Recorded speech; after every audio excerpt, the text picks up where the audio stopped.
지난 시간에 다윗이 언약궤를 모셔가려다가 첫 번째 실패를 하고서 두 번째 모셔간 것을 보았습니다. 아마 대부분의 사람들이 다윗이 실패했던 첫 번째 모습을 오히려 성공으로 여길 것입니다. 정예병사 3만 명을 동원하여 여호와의 일을 이루어내면 그런 지도자, 그런 대통령 얼마나 멋있어 보이겠습니까? 그러나 성경은 사람들이 얼마나 멋있는 과업을 이루어내었는가에 관심이 있는 것이 아니라 하나님의 자기 언약을 이루어내시는 일에 관심이 있습니다. 하나님께서 언약하시고 그 언약하신 바를 신실하게 1.1획도 틀림없이 다 이루어내신다는 것이 성경의 언약입니다. 오늘은 하나님께서 다윗에게 약속을 주시는 내용을 보겠습니다. 사무엘하 7장 1절에서 3절입니다. 여호와께서 주위의 모든 원수를 무찌르사 왕으로 궁에 평안히 살게 하신 때에 왕이 선지자 나단에게 이르되 볼지어다 나는 백향목궁에 살거늘 하나님의 궤는 휘장 가운데에 있도다. 나단이 왕께 아뢰되 여호와께서 왕과 함께 계시니 마음에 있는 모든 것을 행하소서 하니라. 1절을 보면 다윗이 원수를 무찌른 것이 다윗이 무찌른 게 아니라 여호와께서 모든 원수를 무찌르시고 다윗을 왕궁에 평안히 살게 하셨다고 합니다. 그래서 다윗은 하나님의 은혜에 보답하고 싶었습니다. 그래서 자신이 백향목궁에 거하는데 언약궤가 휘장 가운데 있으니 성전을 짓고 싶다고 합니다. 그러자 나단 선지자도 여호와께서 왕과 함께 계시니 마음에 있는 것을 행하라고 합니다. 즉 성전을 짓는 것이 마땅하다는 것이 나단의 생각이기도 하였습니다. 그러나 그 밤에 여호와의 말씀이 나단에게 임하여 말씀하십니다. 사무엘하 7장 5절에서 7절입니다. 가서 내 종 다윗에게 말하기를 여호와께서 이와 같이 말씀하시되 네가 나를 위하여 내가 살 집을 건축하겠느냐? 내가 이스라엘 자손을 애굽에서 인도하여 내던 날부터 오늘까지 집에 살지 아니하고 장막과 성막 안에서 다녔나니 이스라엘 자손과 더불어 다니는 모든 곳에서 내가 내 백성 이스라엘을 먹이라고 명령한 이스라엘 어느 지파들 가운데 하나에게 내가 말하기를 너희가 어찌하여 나를 위하여 백향목집을 건축하지 아니하였느냐고 말하였느냐. 너무나 의외의 말씀입니다.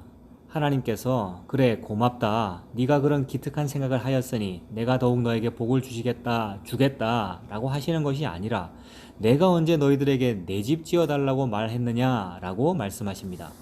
그러면서 오히려 하나님께서 다윗을 위하여 집을 지어주신다고 말합니다. 다윗이 하나님을 위하여 집을 지어드리려고 하였기에 이런 복을 주신다는 것이 아닙니다. 이미 하나님께서 다윗에게 기름 부으시고 언약을 주셨기 때문에 이러한 일을 이루어 주신다고 하시는 하나님의 자기 언약의 신실하심을 보여주십니다. 그래서 8절 이하에 보면 사사시대와 같지 않고 사울과도 같지 않게 하시겠다고 하시면서 너의 아들이 내 이름을 위하여 전을 건축하게 될 것이라고 합니다. 그리고 그 아들이 범죄하면 징계는 하시지만 사울에게서 은총을 빼앗은 것처럼 빼앗지는 않겠다고 하십니다. 16절입니다. 네 집과 네 나라가 내 앞에서 영원히 보존되고 내 왕위가 영원히 견고하리라 하셨다 하라. 다윗이 나단 선지를 통하여 이 언약의 말씀을 들었습니다. 이 말씀을 들은 다윗이 여호와 하나님께 기도하는 내용입니다. 18절에서 29절입니다. 주께서 베푸신 크신 은혜를 감사합니다. 주께서 이스라엘 백성들과 또 다윗에게 베푸신 은혜들은 여호와의 주 되심을 위하여 그렇게 하셨다라고 합니다. 그렇게 크고 놀라우신 주님께서 언약을 세워주시고 주의 백성을 삼으신 것에 대하여 기도하는 내용을 봅니다. 사무엘하 7장 24절에서 29절. 주께서 주의 백성 이스라엘을 세우사 영원히 주의 백성으로 삼으셨사오니 여호와여 주께서 그들의 하나님이 되셨나이다. 여호와 하나님이여 이제 주의 종과 종의 집에 대하여 말씀하신 것을 영원히 세우시며 말씀하신 대로 행하사 사람이 영원히 주의 이름을 크게 높여 이르기를 만군의 여호와는 이스라엘의 하나님이라 하게 하옵시며 주의 종 다윗의 집이 주 앞에 견고하게 하옵소서. 만군의 여호와 이스라엘의 하나님이여 주의 종의 귀를 여시고 이르시기를 내가 너를 위하여 집을 세우리라 하셨으므로 주의 종이 이 기도로 주께 간구할 마음이 생겼나이다. 주 여호와여 오직 주는 하나님이시며 주의 말씀들이 참되시나이다. 주께서 이 좋은 것을 주의 종에게 말씀하셨사오니 이제 청하건대 종의 집에 복을 주사 주 앞에 영원히 있게 하옵소서.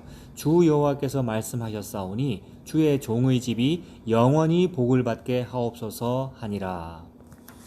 주의 언약의 말씀을 듣고 이 기도를 한 것입니다. 언약의 말씀을 듣고서 내가 주를 위하여 무엇을 하겠습니다 하는 것이 아니라 주님의 언약을 이제 신실하게 이루어 주시기를 바란다고 기도하는 것입니다.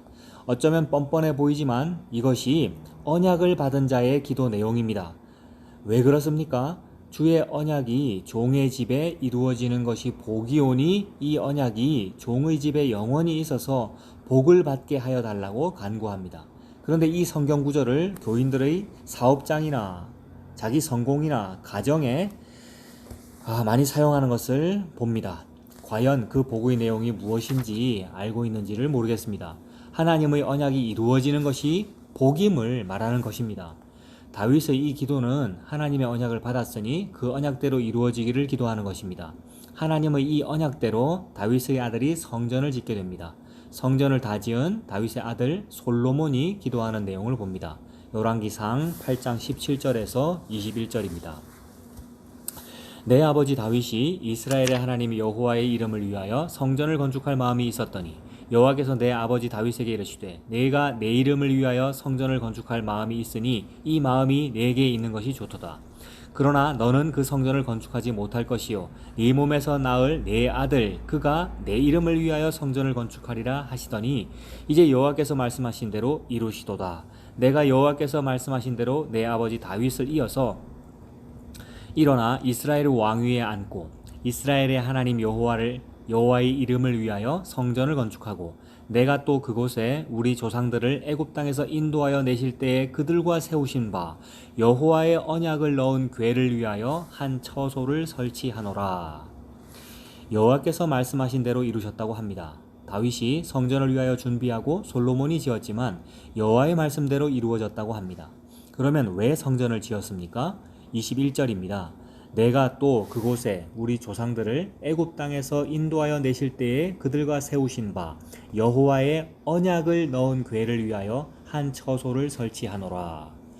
언약을 넣은 궤를 위하여 처소를 설치한 것입니다. 다윗처럼 솔로몬도 기도합니다. 열왕기상 8장 22절에서 26절. 솔로몬이 여호와의 제단 앞에서 이스라엘을 온 회중과 마주 서서 하늘을 향하여 손을 펴고 이르되 이스라엘의 하나님 여호와여 위로 하늘과 아래로 땅에 주와 같은 신이 없나이다. 주께서는 온 마음으로 주의 앞에서 행하시는 종들에게 언약을 지키시고 은혜를 베푸시나이다. 주께서 주의 종 내 아버지 다윗에게 하신 말씀을 지키사 주의 입으로 말씀하신 것을 손으로 이루심이 오늘과 같으니이다. 이스라엘의 하나님 여호와여 주께서 주의 종 내 아버지 다윗에게 말씀하시기를 네 자손이 자기 길을 삼가서 내가 내 앞에 행한 것 같이 내 앞에서 행하기만 하면 내게서 나서 이스라엘의 왕위에 앉을 사람이 내 앞에서 끊어지지 아니하리라 하셨사오니 이제 다윗을 위하여 그 하신 말씀을 지키시옵소서. 그런즉 이스라엘의 하나님이여 원하건대 주는 주의 종 내 아버지 다윗에게 하신 말씀이 확실하게 하옵소서. 성전 봉헌 기도인데 그 내용은 여호와께서 주의 종 다윗 내 아버지 다윗에게 하신 말씀을 지키시고 확실하게 하여 달라고 기도합니다. 다윗처럼 뻔뻔한 기도입니다. 그러나 자신의 죄와 연약함을 아는 사람이라면 오직 하나님의 신실한 언약에만 기대를 걸 수밖에 없는 것입니다. 그러나 이러한 솔로몬이 얼마나 엄청난 우상숭배를 합니까? 그럼에도 다윗을 위하여 솔로몬 시대에는 그의 나라를 빼앗지 아니하시고 그 아들의 시대에 나라를 나누십니다. 이런 일을 말씀하실 때에 다윗을 위하여 그렇게 하신다. 다윗을 위하여 그렇게 하신다라고 합니다. 남유다의 역사 속에서 계속되는 말씀이 다윗을 위하여 멸절하지 아니하신다라고 합니다. 즉 하나님의 언약의 신실함을 보여주십니다. 다윗과 언약하셨으니까요. 그 언약의 신실함을 보여주십니다. 그러나 그런 다윗 왕조도 바벨론에 의하여 끊어집니다. 그러면 하나님께서 다윗에게 언약하신 그 내용은 어떻게 됩니까? 그 언약이 약속이 이제 끊어지고 안 이루어지는 것입니까? 놀랍게도 마태복음 1장 1절에서 아브라함과 다윗의 자손 예수 그리스도의 계보라고 합니다. 원래 마태복음 헬라어 원어대로 하면 다윗이 먼저 나오죠. 왜냐하면 마태복음은 왕이 누군지를 말하는 복음서이기 때문에 왕의 복음이거든요. 예수가 왕이다라는 말을 하는 복음서가 마태복음이거든요. 그래서 원래 헬라어 순서대로 하면 다윗과 아브라함의 자손 예수 그리스도의 계보 이렇게 되어 있습니다. 그러니까 다윗의 계보라는 거죠. 다윗 왕의 계보가 안 끊어졌다는 얘기입니다. 지금 사람이 볼 때는 누가 봐도 끊어졌는데 바벨론한테 망해버렸는데 그래서 하나님의 언약이 끊어진 것으로 보이는데 안 끊어졌다고 복음이 말하잖아요. 그러니까 복음은 하나님의 그 언약이 신실하게 이루어진다가 바로 복음의 내용입니다. 봐라 안 끊어졌잖아 라고 마태복음에서 말하고 있잖아요. 그래서 다윗과 아브라함의 후손 예수 그리스도의 계보가 이렇게 이어져 예수가 나시니라로 끝나는 거죠. 예수님이 나신 것이 언약이 이루어진 겁니다. 예수님이 바로 언약에 신실하신 하나님의 자기 언약을 이루심입니다. 그러므로 십자가에 못 박히신 예수님이 하나님의 모든 언약을 완성하신 주와 그리스도가 되십니다. 이 예수님을 믿는 것이 하늘의 모든 신령한 복이 언약으로 주어지는 것입니다.